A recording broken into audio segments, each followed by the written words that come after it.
It is assumed that the first female emperor of Rome was Irene, who ruled from 797 to 802. But there is some doubt about the certainty of this title related to Ulpia Severina, the wife of our beloved Aurelian.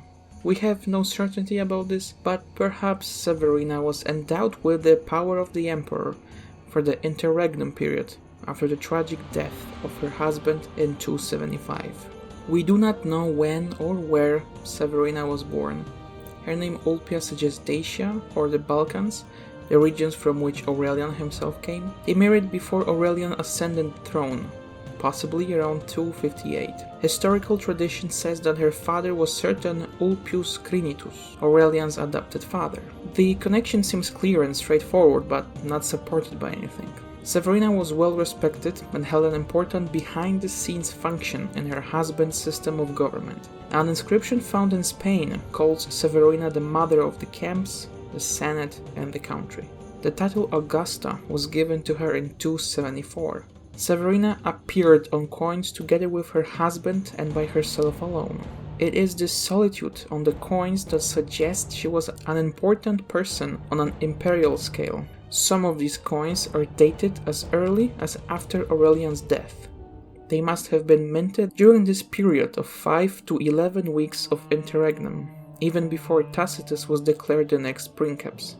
The mint in Alexandria continued to mint coins with her likeness for a year after Aurelian's death, and she enjoyed the security and peace guaranteed to her by the Senate, which honored the widow as much as it could. On coins minted in her name, she is referred to as Augusta and Domina. In addition to those two titles, she was also given one that occurred much less frequently in Roman history, namely Pissima, or Most Pious. In fact, she is the only empress with this title.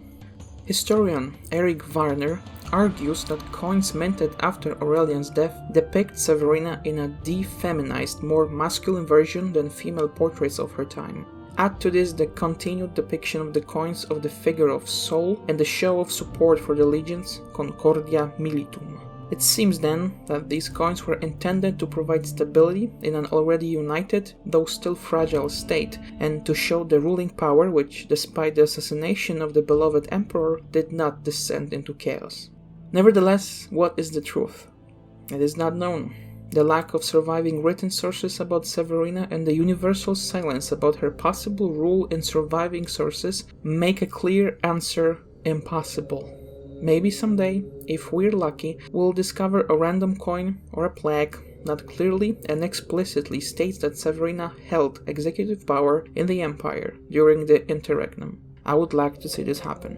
It would certainly make Roman history much more interesting and give us a new perspective.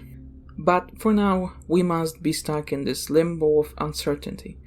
We cannot confirm or reject the assumption that Ulpia Severina Augusta was the Emperor of Rome.